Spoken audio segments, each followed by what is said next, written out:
views and opinions expressed on the following program are those of the commentators, guest, and host. They do not explicitly or necessarily reflect nor represent the policy or the views held by Tobago Updates or this network. Tobago Updates or this network cannot be held accountable for all or any views expressed during this program.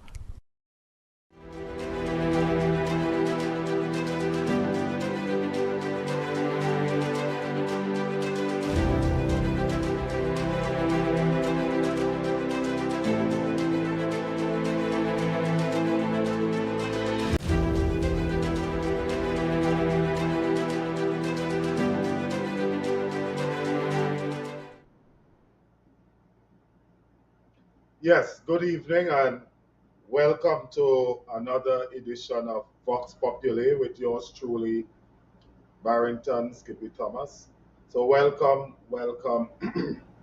and welcome all. It's a good evening and I'm happy to be with you again, having been interrupted last week's show due to a matter related to a medical malady that I have suffered. Let me thank a lot of you, and specifically all of you who have reached out in one way or the other and who have expressed sorry, and who have expressed some some best who have expressed some best wishes and wishes of speedy recovery and so. So in short, and just to report briefly on what that was about. So I was at home, of course, and started feeling extremely fatigued, nauseated, and terribly unwell. And then I started suffering great discomforts in my chest and started suffering with great discomforts in my chest. And so having gone to the St. Joseph Health Center,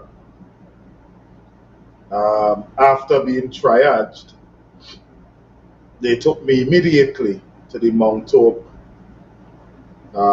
emergency room, where of course they did some preliminary examinations and they have arrived at a preliminary position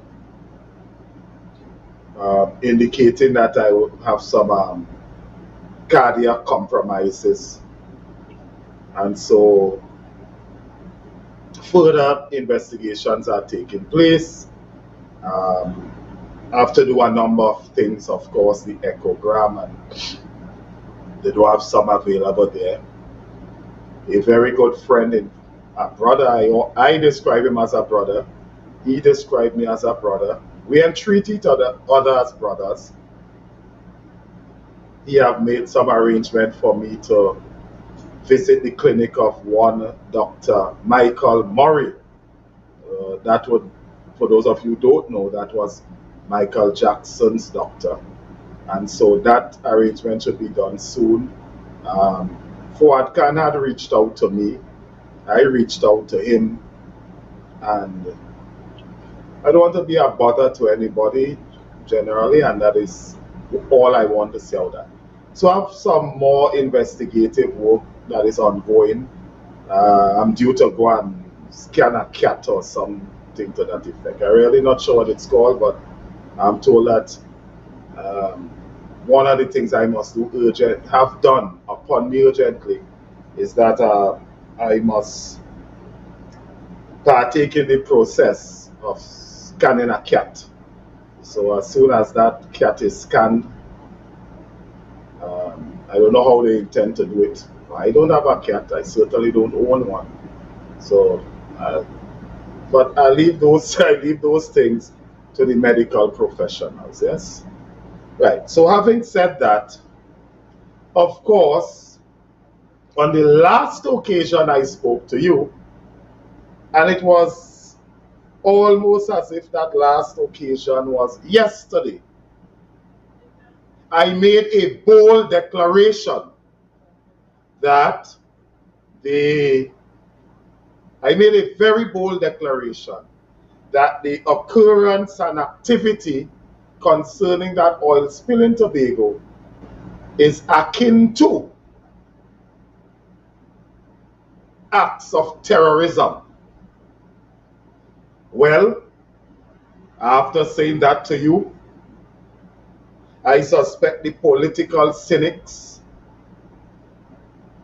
and the what they call those people, the ABCdarians, yeah, those political ABCdarians and social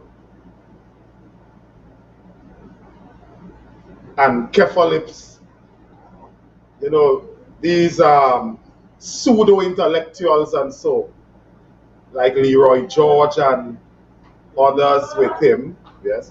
Let's take a very, very short break, please. Quickly.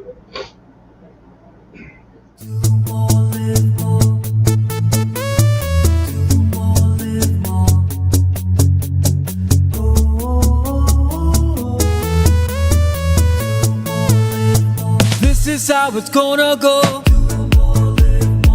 They better look up below, 'cause this is your show, and everybody's gonna know. Say it to them once again. They better look up below. This is your show, and everybody's gonna know. That's how it's gonna go. They better look up below, 'cause this is your show. Do more, live more.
Scrub Ties brings to you our organic fat dissolving shots. Yes guys, our lemon butter shot breaks down stubborn fat, tightens any loose skin while increasing your metabolism. No side effects, no downtime. We also offer cavitation, cellulite treatment, butt, breast, hip dip fillers, weight loss, fertility IVs, and much more. Contact us on 495-6624 or follow us on Instagram at Scrub Ties Body Contouring.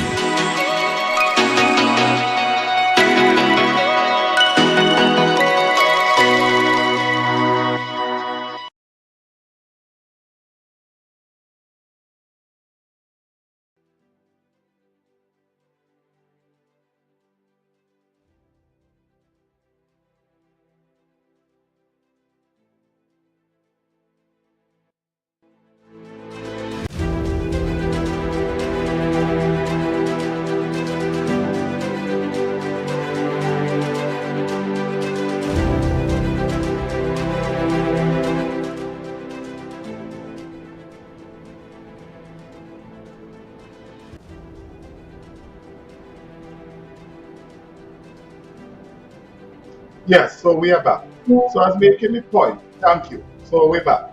So I was making the point. So on the last occasion, I declared boldly, very, very boldly, after using, I declared boldly, and after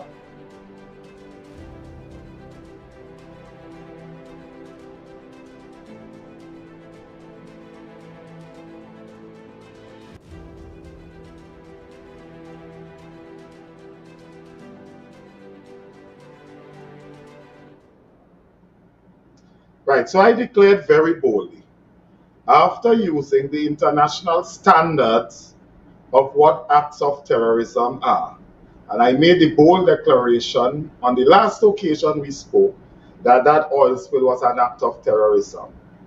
But ABCdarians and cephalists and asinine vortexes like Leroy George and others made a point to hold court and discussions and so on that. Right? They made a point to hold court and make discussions on that. Almost as if suggesting, right? Almost as if suggesting that it may have been too bold a declaration, and such a declaration could be easily frittered away for having no basis. I am happy to report to you, because I intend to say nothing much about this oil spill anymore except my very minor points. But I'm happy to report to you that after making that declaration, some experts on the matter, right? Some experts on the matter have joined the conversation. Dr. Rudal Munilal, PhD holder, member of parliament, a former minister in a government, a member of the former member of the National Security Council. He have confirmed that it was in fact acts of terrorism. Okay, as qualified as Munilal may be for political abridgment and so, we may not want to consider Munilal's view. Well, Commander Gavin Hira, a leader in matters of security, a leader in matters of maritime and security apparatus and infrastructures and so, a former leader of the NSOC, the National Operational Security Command Center, that was responsible for commanding and coordinating the works of the police, the defense force, the prisons, the fire, the SRPs, the municipal corporation, the SSA, the SIA. The person responsible for coordinating the efforts of all those organizations under one umbrella was Commander Gavin Hira. Well, Commander Gavin Hira have said what I said.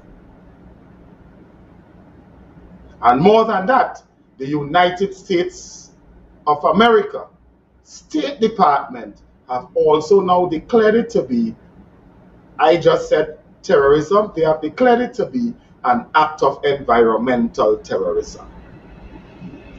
But I don't know why that will surprise you when I made the declaration it's an act of terrorism. Where did the oil come from? And let me just pull this up. Where did the oil come from? The oil came from Venezuela. Where in Venezuela? Who in Venezuela? It came from the well-known oil company, PDVSA. The United States of America State Department have made some declarations about PDVSA. What are the declarations they have made about PDVSA? They have made the declaration about PDVSA inter alia that, but in the main and chiefly, that PDVSA is a narco-terrorism organization. I didn't say that. It was the United States of America State Department that said that. And for those who want to say, well, it's Donald Trump administration said that, Donald Trump have been out of office and by all indication likely to be the next president of the United States of America again, by all indications. But the Joe Biden administration did not recall, reverse, or nullify the declaration and decree that the PDVC is a narco-terrorist organization. And they have named the executive of PDVC, including its chairman, its CEO, including the Venezuelan vice president, one Miss Delcy. They have declared them to be narco-terrorists. And Messrs. Keith Rowley and Stuart Young, meeting with them during COVID while Trinidad and Tobago was locked down and the rest of the world were locked out. Nobody couldn't come, nobody couldn't go. Rowley and Stuart Young meeting with them did not remove them from that very blacklist that the United States have placed PDVC, Delcy, and others. So, the oil came from declared narco-terrorists. The fuel, call it by any alias, bunker fuel, unrefined diesel, call it by any alias, that came from a group known to Europe, Northern America, Canada, and developed countries. They are known to them as being narco-terrorists. So, but it was not on that basis alone on which I made that declaration. I made it up because, and I think I've outlined it on the last occasion, and once you have met these elements, then what Tobago have suffered from was an act of terrorism, right? So I want to say this tonight and not too much about that oil spill, because I want to do a specific show concerning the matters of the cleaning up and so on. I want to say something about that. Now, so it have now been confirmed beyond any doubt that the name of the vessel and the tug and barge is Solo Creed and Coolie Boy. The provisional certificate of registry is from the United Republic of Tanzania, Zanzibar, and it was registered under the control and authority of the Zanzibar Maritime Authority in Tanzania. The IMO number is TOG 7505994, badge 1518444.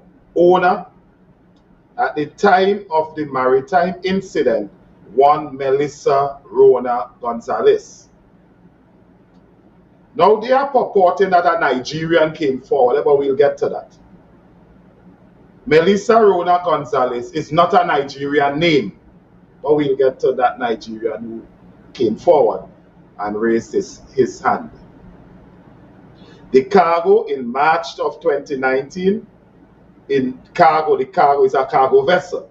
And so in March of 2019, it began transporting oil from PDVC, Venezuela, after the United States sanctioned Venezuela oil in 2019. So it was they were rogue vessels engaged in transporting sanctioned fuel belonging to a group of narco-terrorists that were all part of a narco-terrorism organization.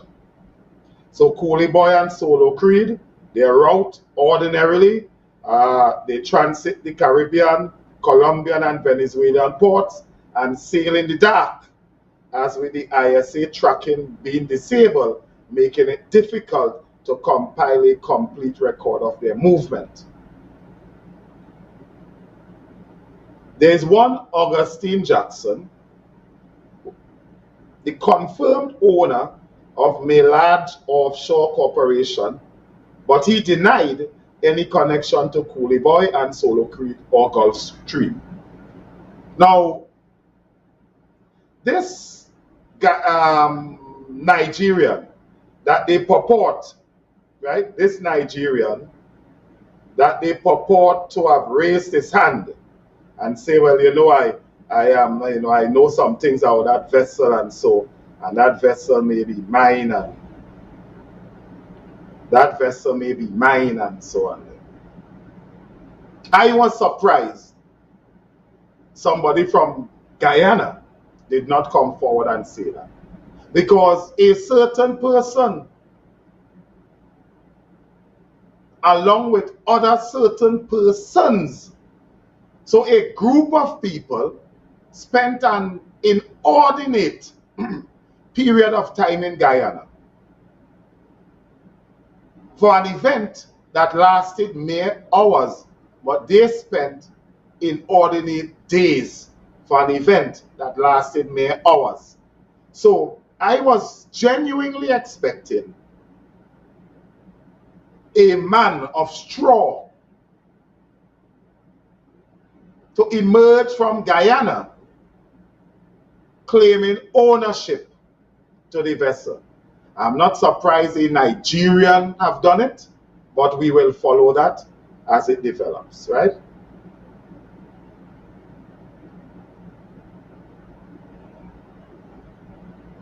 We will develop that, right? We would monitor that development. So that is the long and short of it. But you know what I'm concerned about? I cast no aspersion on no one, on anyone. But I must ask the question.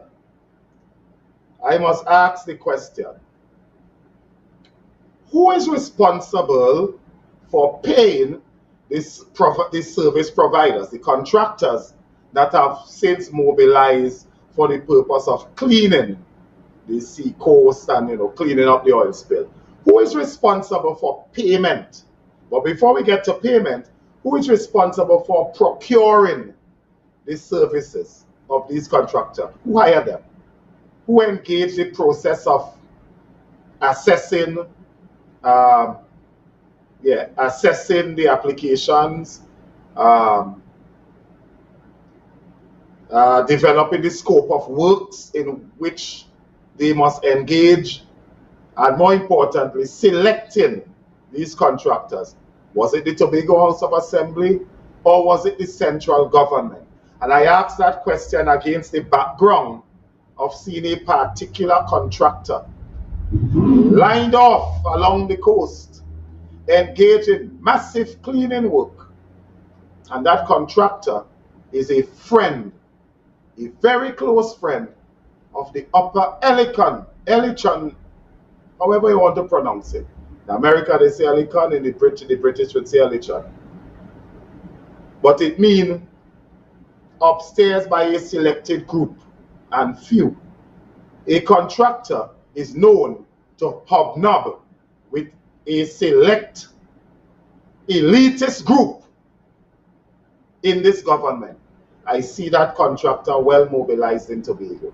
And I ask the question again, who was responsible for the procurement? Who was responsible for the scope of works? Who was responsible for the selection? And who is ultimately going to be responsible for the payment?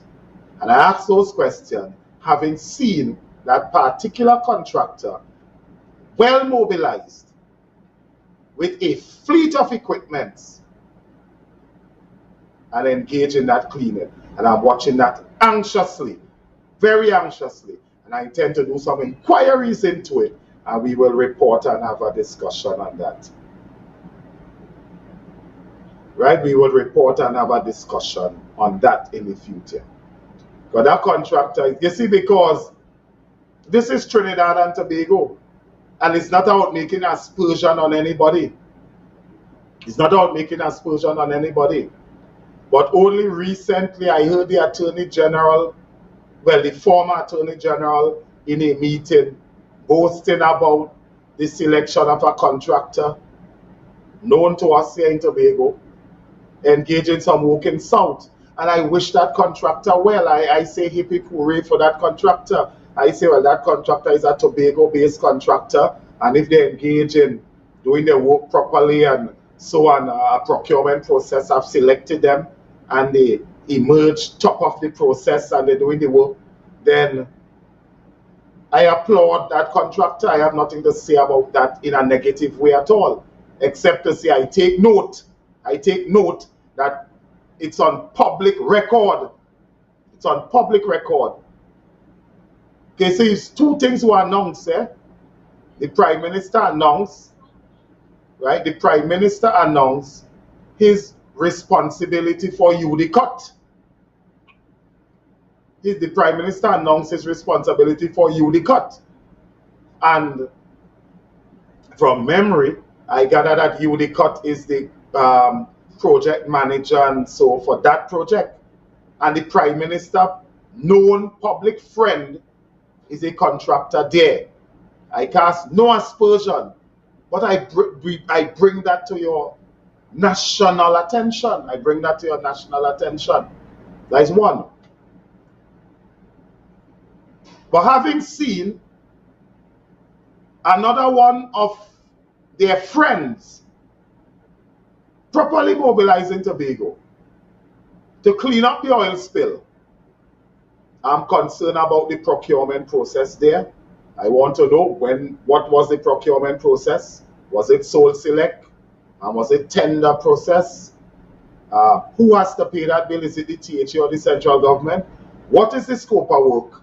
And what were the criterion used to select that particular contractor so that he can be mobilized the way they are mobilized here in Tobago?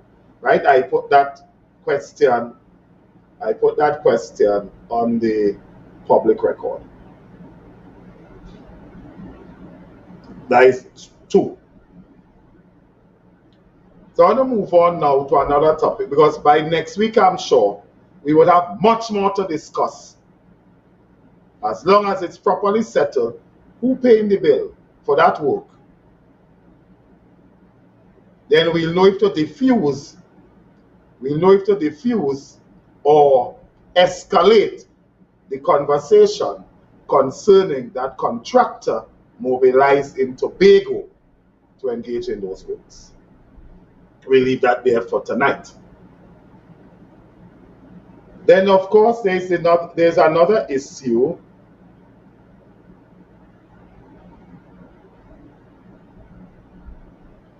Then, of course, there's another issue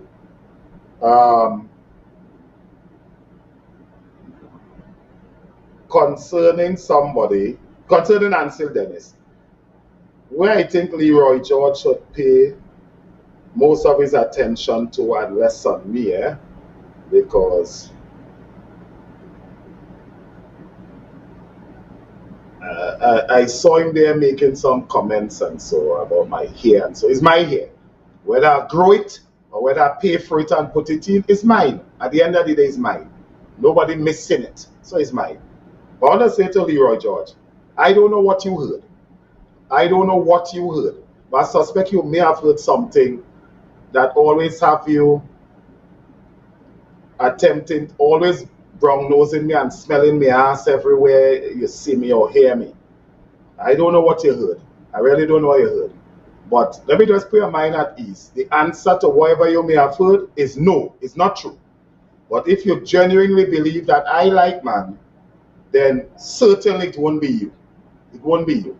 So look for somebody else to annoy and harass, right? Because whatever you heard is not true. But if you don't believe me telling you it's not you, and you believe that I like man, certainly you're not my choice. You won't be my first one, you'll definitely not be my last choice. So leave me alone. Go and smell somebody else and annoy them. You're like a blue fly. Right. That is two. Good.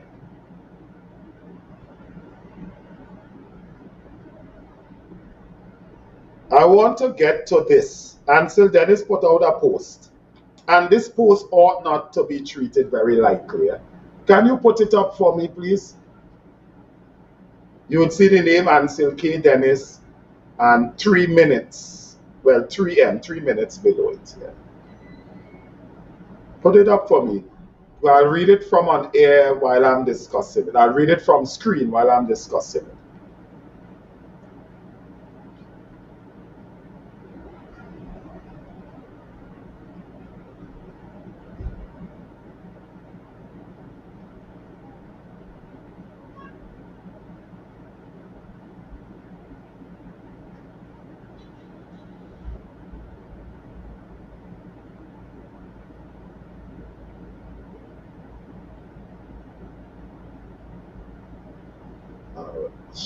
well, I have to look at it. I have to find another way to look at it. So, this is his post. Leave it up. Well, I'm not sure if leaving it up would make any sense because I seen it a bit blurred and I suspect that is how it would be shown also. Unless there's a way you could reduce it. If not, I'll read to save some time. Currently, Tobago can be likened to an airplane that was once flying steadily on course, gaining altitude. Right.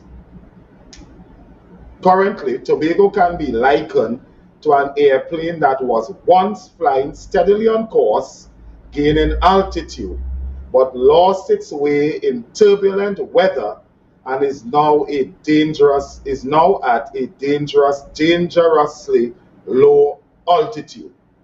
The clueless pilots are surely hearing the imminent terrain impact alerts, but have decided to carry on with their untrained, arrogant selves.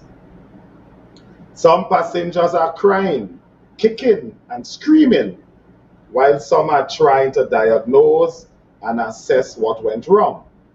There are a few passengers at the front of the plane praying and hoping, while most of those in first class and business class are pretending that all is well with headphones over their ears and sleep mask over their eyes to nullify the noise and chaos.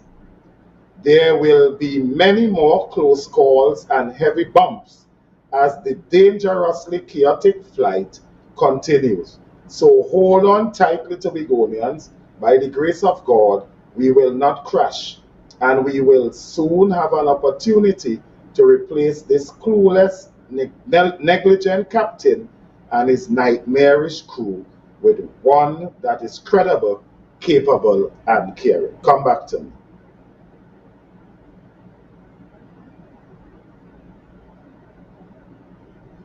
Now, come back to me.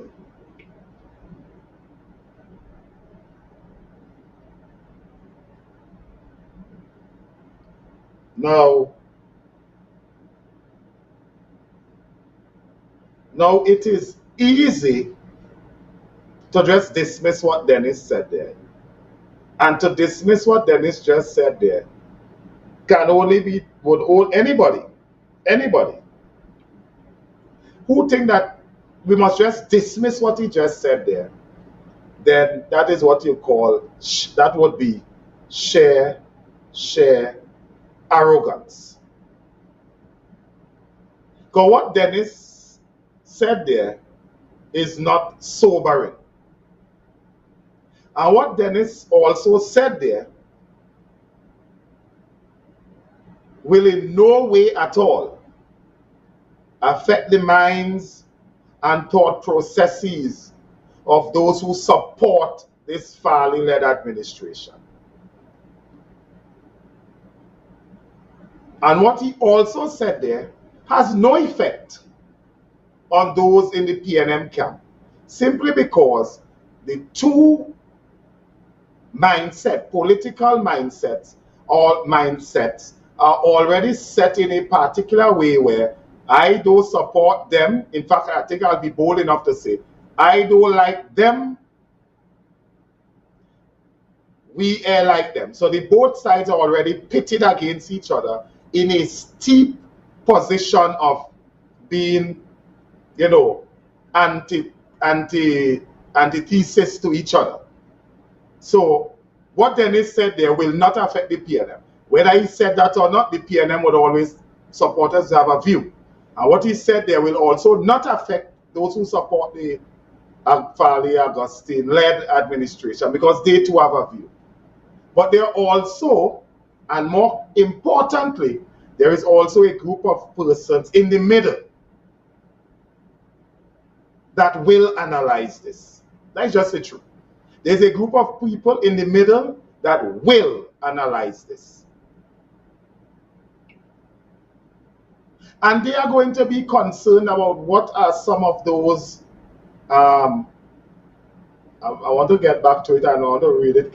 So they are going to be concerned about what are some of those, when was, of course, this airplane called Tobago, when was it flying at high altitude?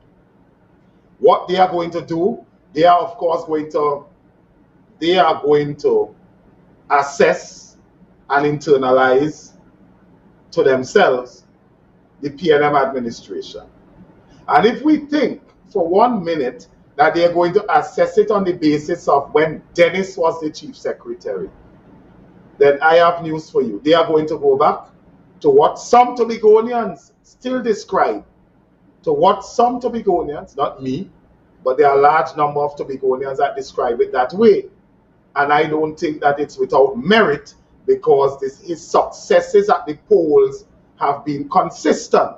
So there are some Tobagonians who have described a period in Tobago as the glorious days of Orville London. Whether we care to believe it, whether we wish to acknowledge it, whether we wish to accept it, but we have to internalize it. That there are some Tobagonians who still refer to a period in Tobago as the glorious days of Orville London. Right? That is one.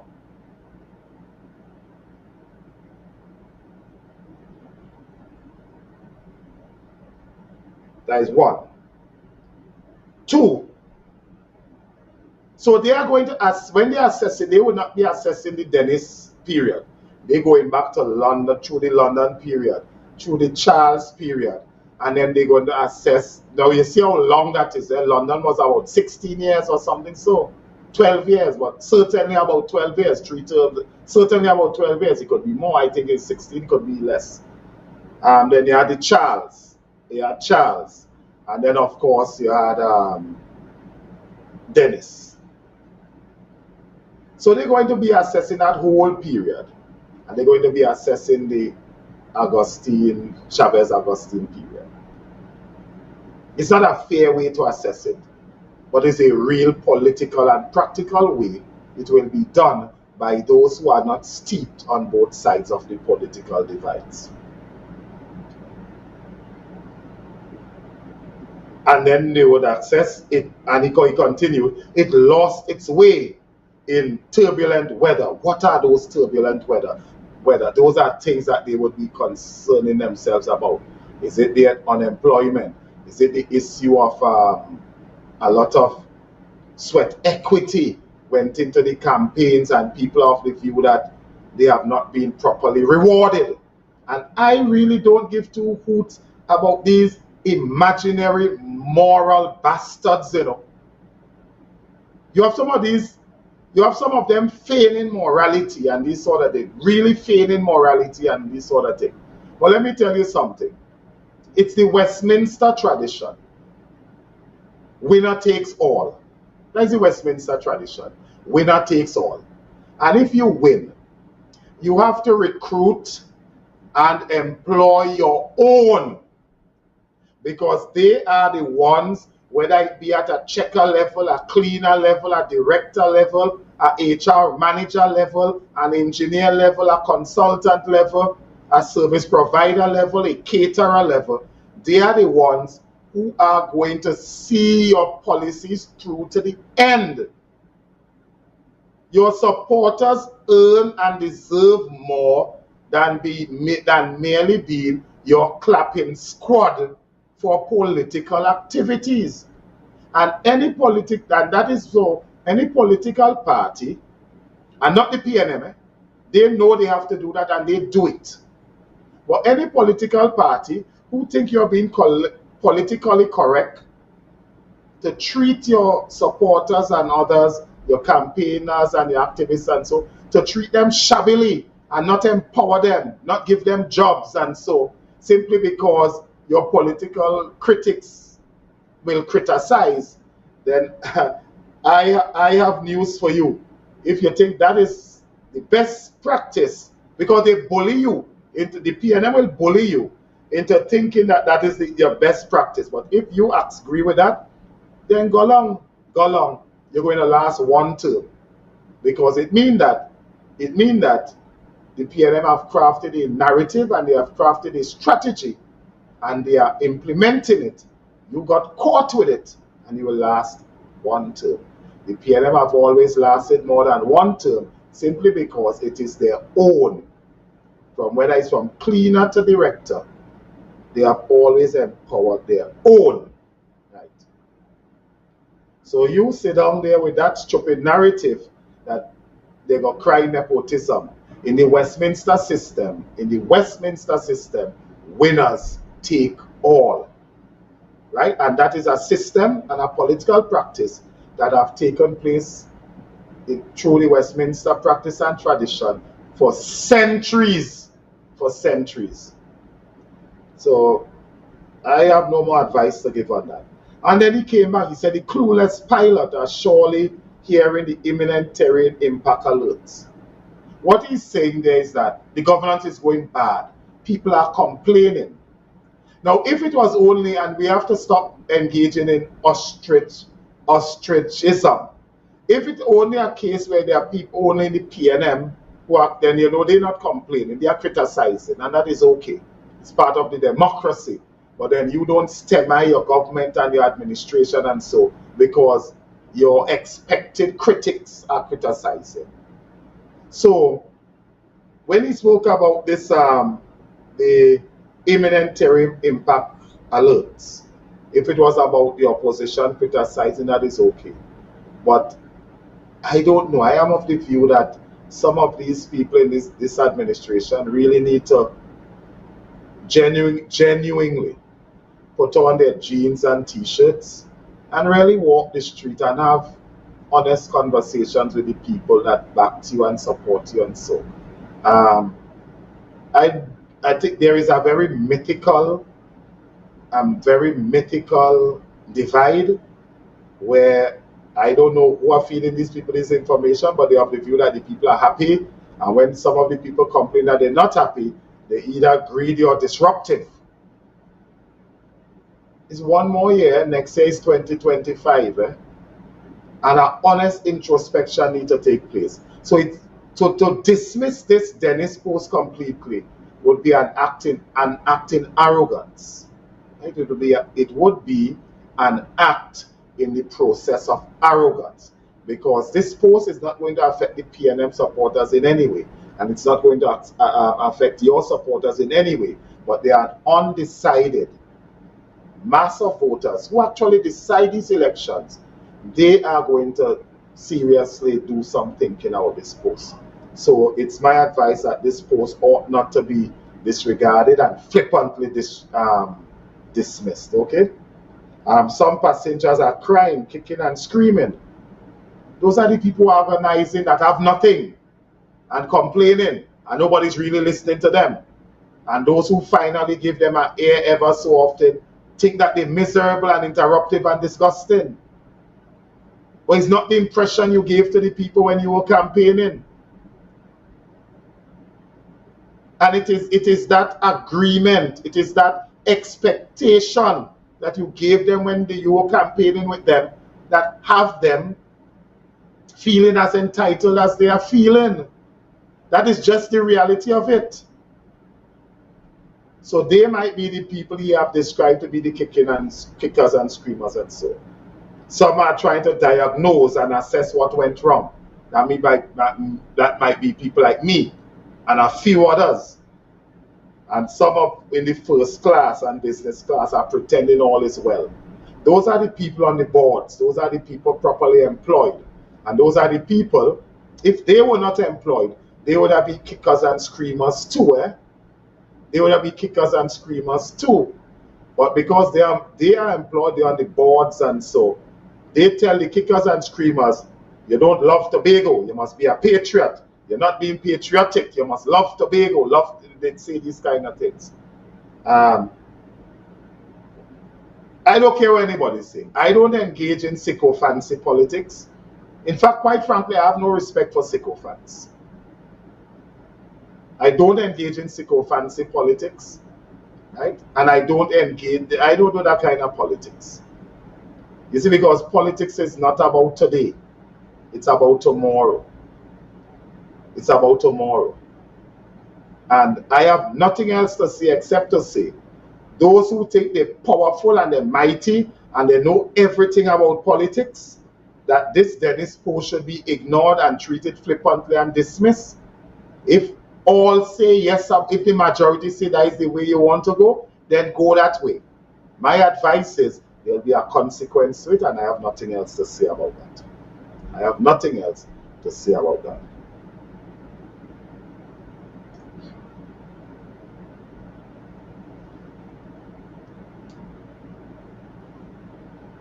Right. And then I really want to say something about this next thing, this Sandals kind of discussion. Because I realized that PPNM is attempting to raise this Sandals discussion again. And just put up some of these posts for me, please. Put up the one from Dennis, Devines, and Melville Jack. That is Mr., and Mrs. Melville Jack, right? I'm going to read the one from Dennis first. It could have been us in Tobago benefiting from these jobs, tourism, marketing, and an overall economic boost by now. Do you all remember who blocked this? Yes? And this is because Sandals may have opened one of its branches in St. Vincent, and it have provided massive jobs. And so I think I am advised that perhaps by January or June or sometime, so this facility there in St. Vincent would realize some 900 jobs and so. And so that is Sandals in St. Vincent and so, right? I want to read now what Devines had to say about it. This is, yes, one Mr. Kwesi Devines. He has a post also. This is great news for my St. Vincent and the Grenadines family. According to a recent news article, Sandals will be opening with 575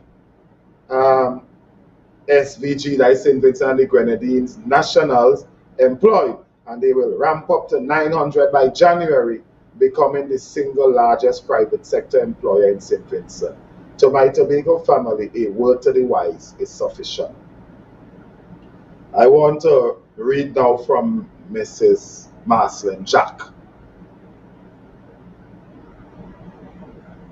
Is there any hope of reopening the conversation with Sandals Ari Tobago? Our economy needs a boost. Agriculture, construction, service industry, and our children need to be gainfully employed. Without a vision, the people perish. That is Mrs. Jack. Now, yes, that's it. Now, I know what they're trying to do. But the politically fickle and the politically simple will get caught with that. But I know what they are trying to do. In fact, I understand what they're trying to do. And had I been in their position, right? Had I been in their position, I may have done it too. But you see, they really need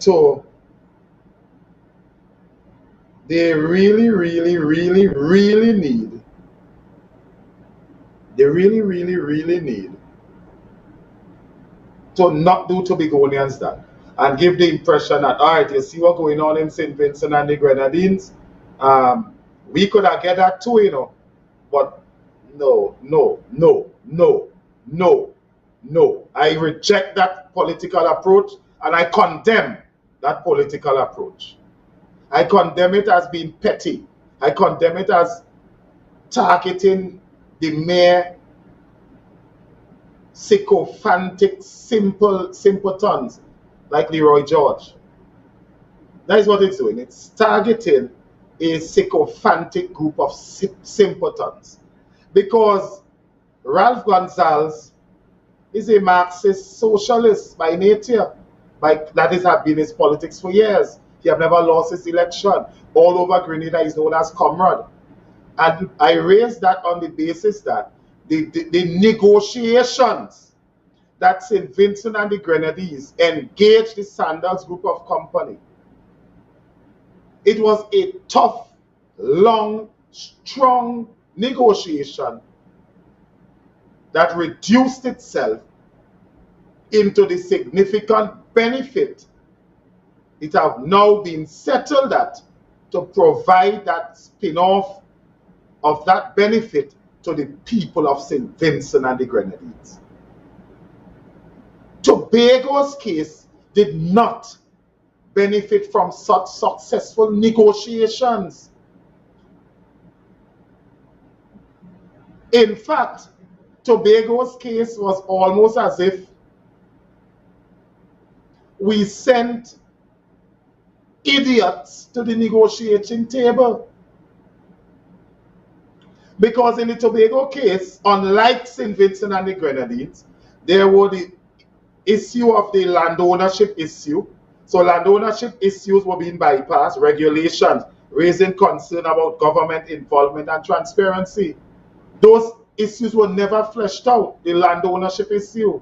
Then, of course, the lack of commodity, consultation, and opposition to large-scale tourism development, which clashed with Tobago's preference for smaller and more intimate projects.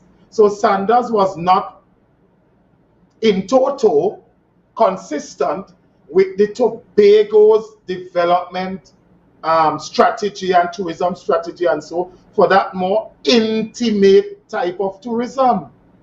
But I want to get back to the land issue, because the land issue was to be on parcels of land owned by CL Financial. And they give, this government give you all kind of honky-dory impressions, and so that they had to buy out CL, and they had to save CL, and so through this intervention, this financial injections, and so they give you that impression. But this Rowley administration and Colmimbert will not tell you that the Privy Council say, stop selling the people the thing and accept the people money. Stop selling the people thing and accept the people money and give back the people their company. And what you have sold, recover quickly.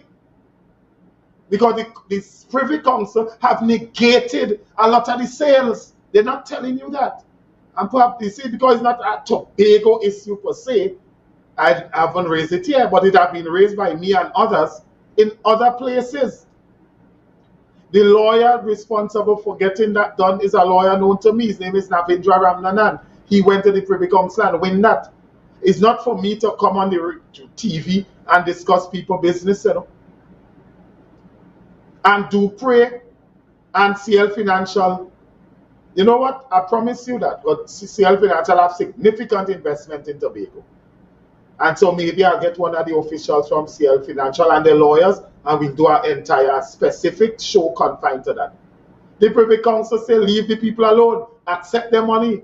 They were able to offer to pay something more than close to 98% of it with a mere balance to pay. And they say, if you give me enough time, we will pay the 300 million in trenches. Of course, they had some internal issues, and that was it. But the Privy Council have made a ruling that selling the people thing is wrong, and give back the people what you sold before and accept the people money. Suffer it to be so until CL Financial could work out some of its internal issues it has. I really don't want to go into the details about it, but it seemed to me that like one relative may have been trusted to hold some money, and that relative now is becoming obstinate and obstructionist, and so in returning the money. And so there's a new matter, a new court case now being brewed over that issue, and I suspect when that is done, all money would be in hand to hand over to the government so the people could move on comfortably with their property and their company and get back into trading and doing business. But they're not telling you that. They're not telling you that. And so one of the issues with Sandals is that the land ownership issue were not settled.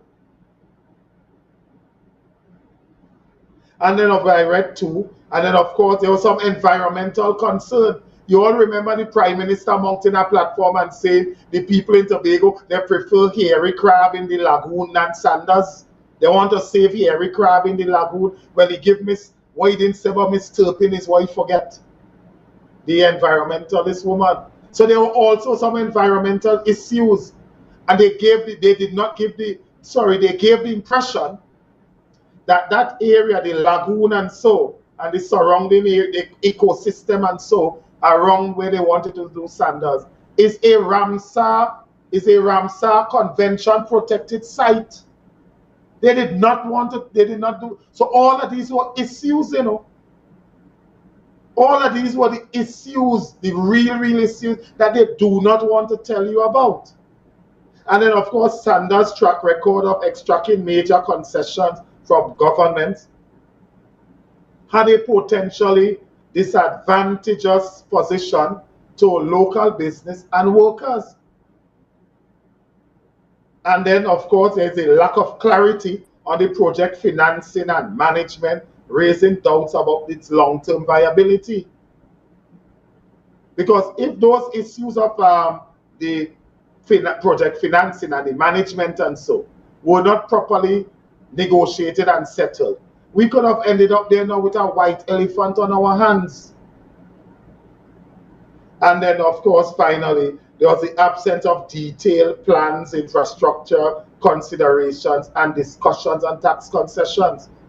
So the point is, Sandals were never, and it were not properly negotiated.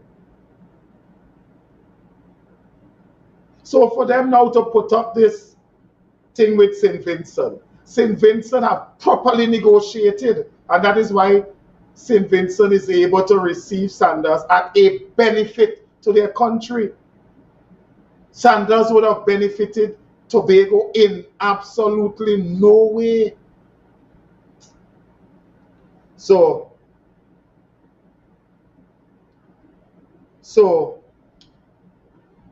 I see what they put up about Sandals, and I understand what they're trying to do politically.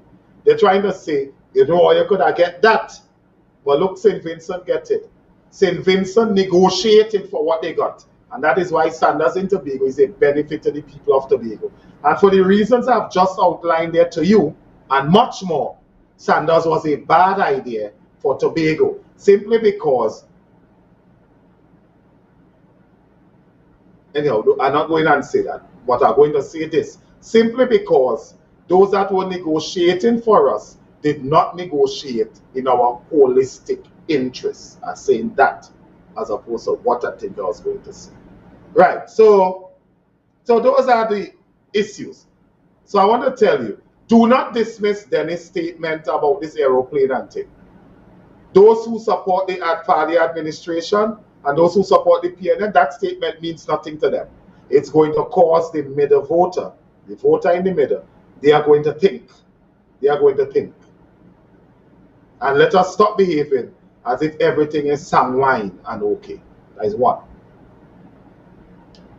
So I raised that point, I think. So I tell you about the details now with the boat, with the oil spill. But ultimately, my concern is who is going to be paying this bill, because I've seen a contractor there lined up and properly mobilized. And I want to know who is going to be paying the bill, what was the procurement process, what is the scope of work, how was this contractor selected, and who's going to be paying the bill to that contractor. Because that contractor, as I said, is known to be friends of those upstairs Balizé house. We're going to do, work is taking place on that as I speak to you. Some freedom of information requests and so.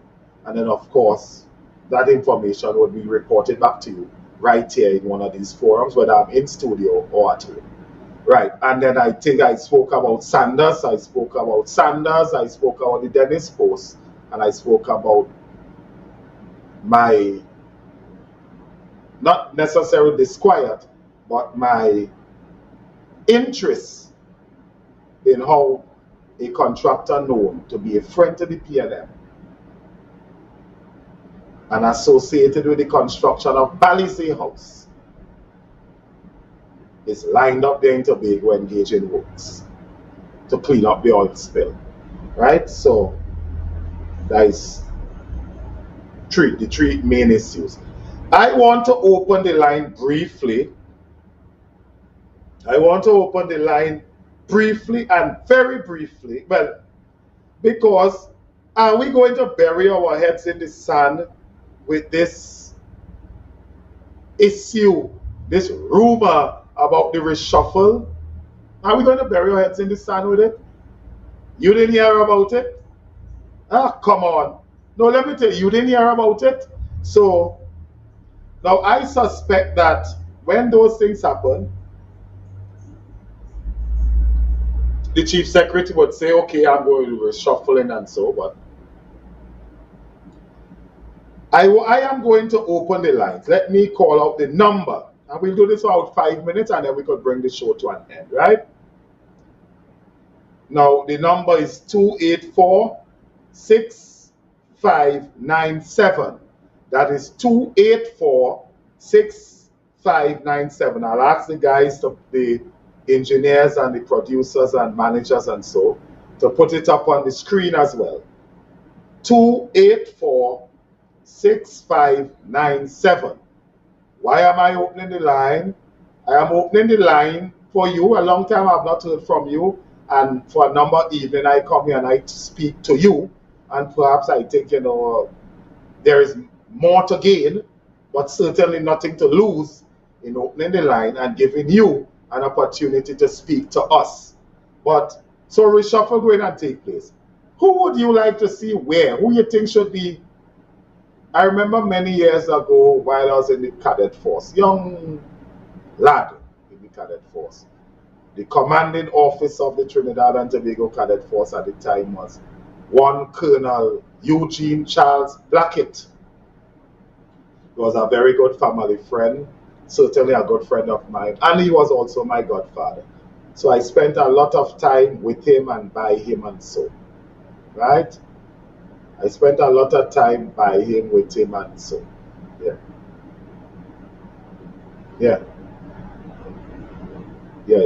Cool. Right, so I spent a lot of time by him, with him and so. And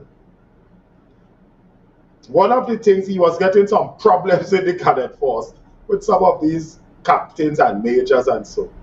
And he was very fond of you, so he was very fond of his beverages, Beverages. And he said, Skippy, watch and see how your godfather going and fix the cadet force. I said, how you going to do that, Uncle Eugene? He said, very simple. I called in a meeting with all the commission officers and the senior NCOs, and I'm going to promote, demote, and fire. Do you think that the chief secretary has reached a stage now in his administration where he may need to promote, demote, and fire? Talks of the reshuffle are in the air. Loudly, they are in the air. They are in the air loudly. I open the lines to invite you. Please put up the numbers for me, or let's take a break and we come back and we open the lines for 5 minutes and then we bring the show to an end. But I'm going to open the line when we return from a very short break, very, very short break. And you must assist the chief secretary in doing the reshuffle. Don't throw that load on me to do no reshuffle. Do not throw that load on me to do no reshuffle, because plenty of you will not like my reshuffle. I'm going to open the lines for you to join the show and give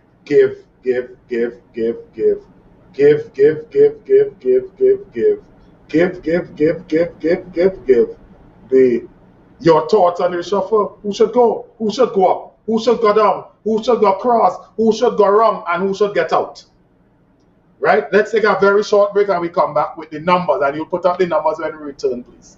Tobago Glass Supplies has been a leading name for over 37 years in the glass and aluminum market in Tobago. We provide an extensive range of high-quality, innovative aluminum and glass products for commercial and residential use. Competitive prices with superior and professional services by committed employees who are guided by rigid quality standards. Tobago Glass Supplies specializes in the manufacture and installation of glass and aluminum products that are essential to today's homeowners and the business environment. We are engaged in marketing, sales, and installation of a variety of products. These ranges from windows and doors to necessities such as mirrors for homes and vehicles, designed and manufactured in-house or imported.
No place like home, home, home.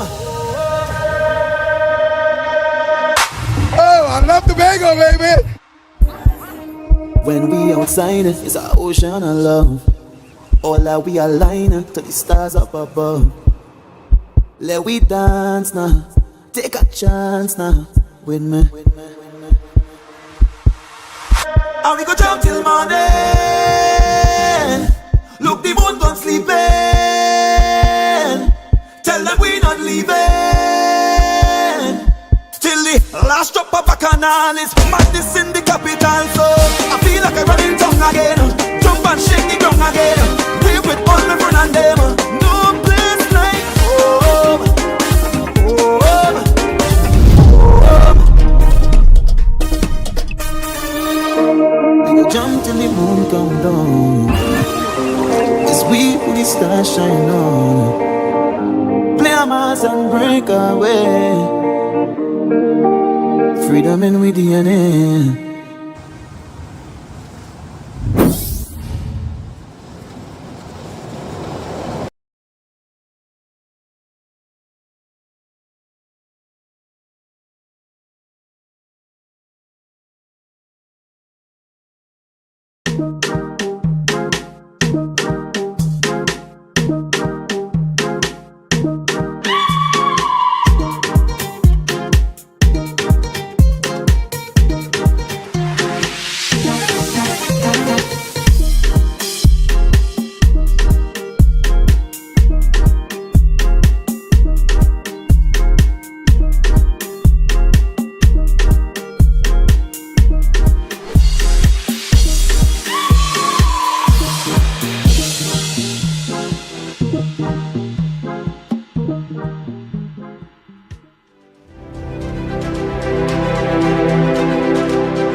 Going to give the number again. The number is, put up the number for me, please. 284-6597. Yes, the 284-6597. And the lines are open. Call folks, call in now. We're doing this for 5 minutes, 5 minutes. Call in. Who you think should go up? Who you think should go down? Who you think should go wrong? Who you think should go out? Oh God, oh yeah, that hard. The lines open. The lines open. Okay, you know what? Let me make Ansel Dennis a liar tonight. Ansel Dennis say that people are afraid to show their hand, people are afraid to comment because this executive council, they're very his words not mine. His words not mine. They're very vindictive and so. We know that may not be true. I don't think it's true. But let's prove it tonight. The lines are open 284-6597. Because what you want me to give my thoughts on the reshuffle. But let me tell you something. Everybody else encourage you to buy big belly horse, but they don't help you cut grass to feed it. So the lines are open.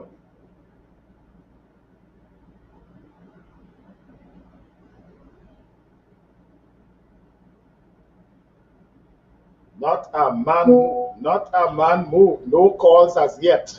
No calls as yet. Not a man move. Not a man move.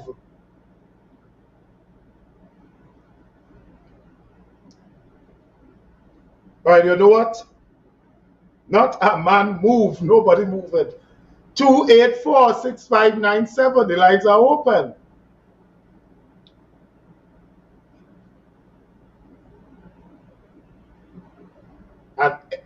And when I just do my show, everybody had the opportunity to say what they have to say, right? Everybody have the opportunity to say what they have to say, and nobody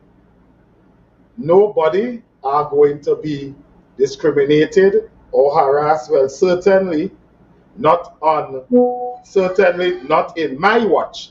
Another option you all can employ is to type it in the comments. You can type it in the comments. Type it in the comments.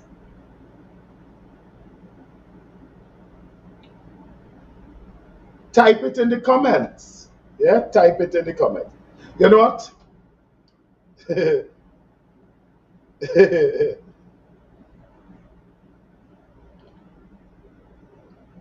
Those of you with your fake profile, this is your best opportunity, you know.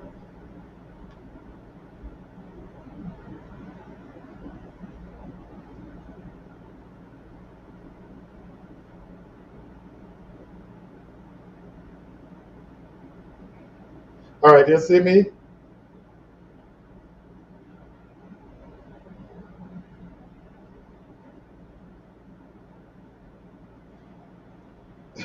Well, not even Leroy George is calling on Leroy George making any thoughts about the reshuffle.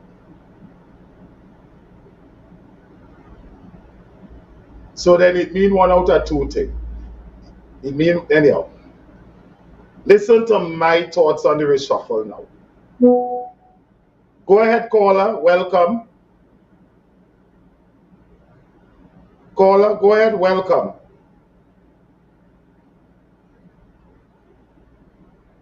Caller.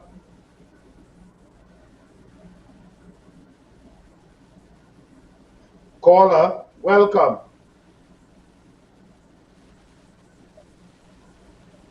Caller, welcome.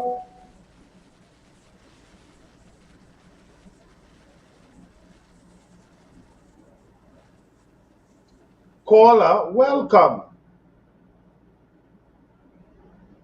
You know what? Look, I can't do this.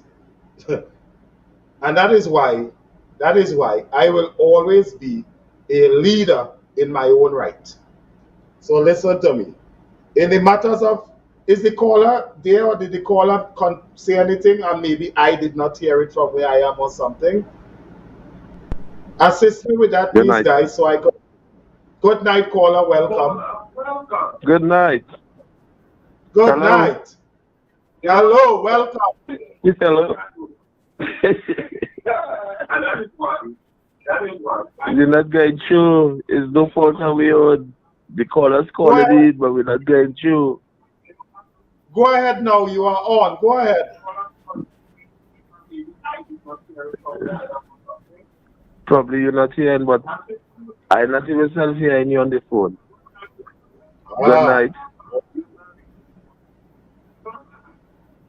Good night. Good night. Yeah. Okay. Hello?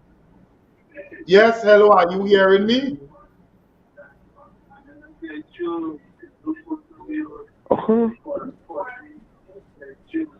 It's about delay. All right. We keeping was, we're elevating was. Tasha. The agriculture secretary. Doesn't make any sense.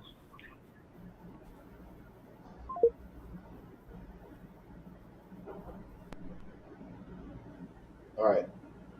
I heard you. I heard you, caller, and yeah, I couldn't interact with you. So I don't know what happened there, but I suspect maybe on the next occasion, if I'm in studio, it may have worked better. But having said that, let me just tell you, let me just tell you what my Ogis, you're a joker, you know. But let me just tell you what my thoughts are, and I not beat around the bush. Trevor James fired, and if he should be given back any reprieve, move Trevor James as a secretary and make him the deputy presiding officer with no other responsibility. Terrence Baines,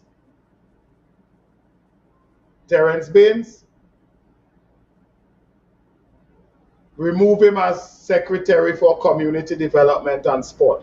In fact, you know what? I have the divisions here, so let me just deal with the division. That might be easier than to internalize people names. So I'll go with Terrence Baines, community development, youth and sport. So that is Baines and Was. Make Was, and this is not because I'm from Lambo, make Was become the secretary for community development and sports. Why do I say Terrence Baines? Now let me tell you something. My son died. Terrence Baines was in my son's funeral. Terrence Baines is a good person. I am not satisfied that community development and youth development and so is progressing significantly under him. In fact, every time you hear about Terrence Baines, he's either keeping a Thanksgiving in a church, and nothing is wrong with that. But nobody elected Terrence Baines for the purpose of keeping church services. And more importantly, it is not the responsibility and duties of a secretary for community development to keep organize press services. If you're organizing that, you're organizing that. But I am saying community development, in my respectful view, is a shadow of its former self.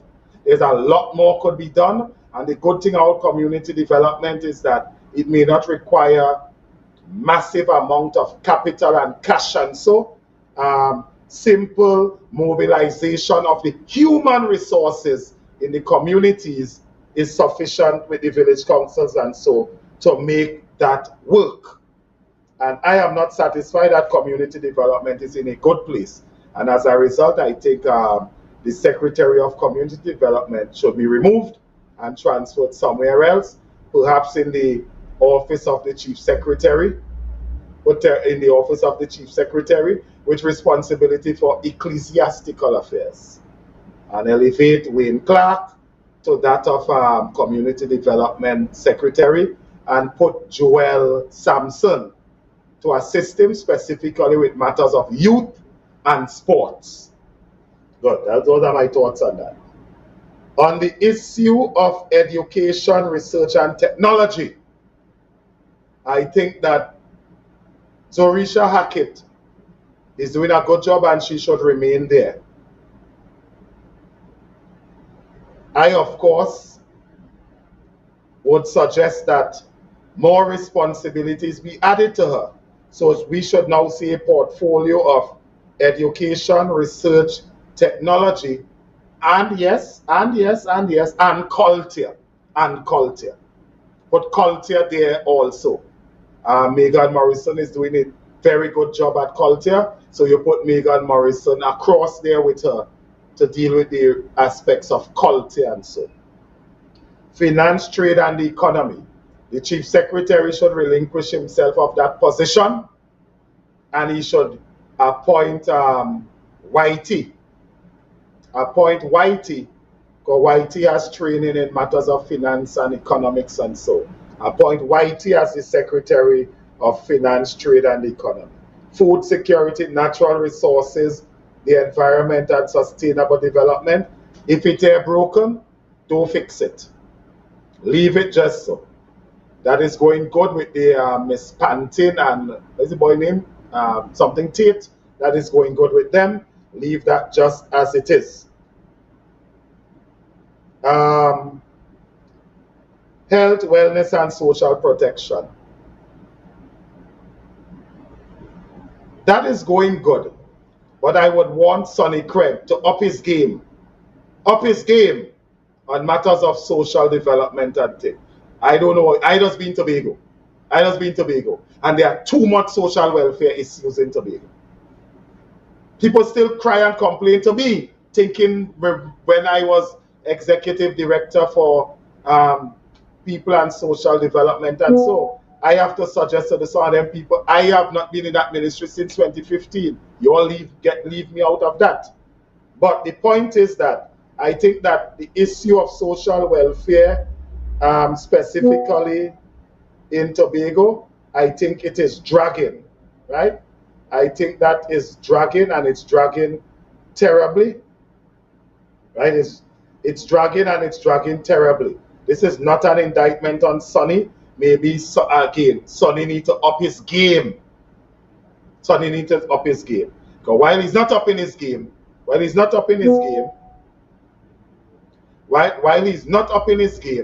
I'm not happy with what is taking place there, right? I'm not happy with what is taking place there. So in the Sonny instance, it might really be about Sonny. It might really be about Sonny up in his game. I am prepared to work and assist Sonny with regards of matters of social welfare and so, having redeveloped and recreated that whole ministry and the new public expectation and demand that is upon it. I did that work before. Vernell Allen Toppin and Whitey know about my work among thousands of people in this country. And I'm prepared to work and support Sonny in that regard for $1 a month. For $1 a month, I'm prepared to work with him and support him in that regard. I think he's the right fit. I think he needs to up his game. Full stop. Right. So I'm trying to speed along here. Because it's getting later now. I know I don't make joke with Mamsie. Infrastructure, quarries, and urban development. Move Trevor James from there. Full stop. Move Trevor James from there. Office of the Chief Secretary, oh God, who the hell could be that again? That is kind of understood. Settlement, public utilities, and rural development. And then, well, who will put there? Who will put there? Because White is there. That is a non-performing division. That is a non-performing division. Going back to Works and the Chief Secretary division, the Chief Secretary should take responsibility for works and infrastructure. Those infrastructure, quarries, and urban development, the Chief Secretary should take responsibility for that. Tourism, culture, antiquities, and tourism, culture, antiquities, and transportation. Now, my thoughts are, put Zia there. Those are my thoughts, you know. Move Zori Sharkit from education, notwithstanding the good job she's doing. I know I said leave her there in education and put Morrison to help her. But in hindsight, put Zori Sharkit in tourism, culture, and antiquities. Put Sertica in education, and so then we still have an outstanding division, which is settlement, public utilities, and rural development. fire Boris, and bring in a counselor, bring in someone, and give them the responsibility for settlement, public utilities, and rural development. Those are my thoughts on the infrastructure. Now remember, you all had an opportunity. To call in or even WhatsApp in. You all did not do any, right? You all had an opportunity. You all did not do any. So don't go away cussing me for my views. If you only share yours, then we would have much more views to create a pool from, and you all have to take responsibility for that. But those are my views. Just to recap, for the avoidance of doubt, let me just say this so we could come to an end. Community development and youth development and sports. Remove Terrence Baines, put him in the office, leave Faith as the Deputy Chief Secretary, put Terrence Baines as the Assistant Secretary in the office of the Deputy Chief Secretary. So you move Was, put up Was as the Secretary, put Notsi as the Assistant Secretary there with him. In education, put Certica. She's ably qualified to run that division because education is really about human resources and management. It's not that a teacher don't necessarily have to be there. Put Certica there as the secretary because that have a lot of HR and those kind of public admin issues that Certica is ably qualified to deal with. In finance and trade, put Whitey. That is his training, that is his qualifications. He's an economist, he's into accounting and so, put Whitey there. Food security, leave that because nothing is going wrong with that. Health and wellness, leave Faith. Sonny must step up his game. If they will have me, I will work with him and show him how we could develop social welfare division and so into a super division. I've done it before and I could do it again. And I'll work on a system and that section of the division for $1 a month. Infrastructure and urban development, the Chief Secretary should take responsibility for that. Office of the Chief Secretary, and that kind of obvious. Settlement and public utilities, remove Taisha Boris and bring in a counselor and appoint them to do that. Tourism and culture, put Zia Hackett there. That is my reshuffle thoughts there. Folks, it is now 9:40 p.m. It's like 40 minutes more than the time we ought to have spent with each other here. Those are my thoughts. Have a lovely night. I love you. I may be rough and abrasive at times, but it is for a developed Tobago to create developed Tobagonians. It's about empowerment.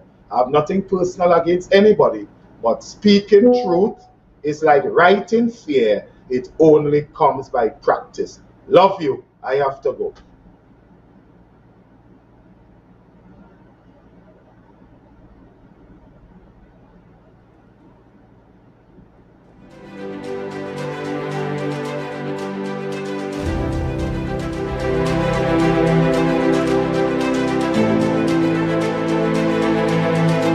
And opinions expressed on the following program are those of the commentators, guests, and host.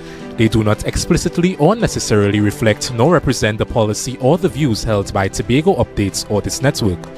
Tobago Updates or this network cannot be held accountable for all or any views expressed during this program.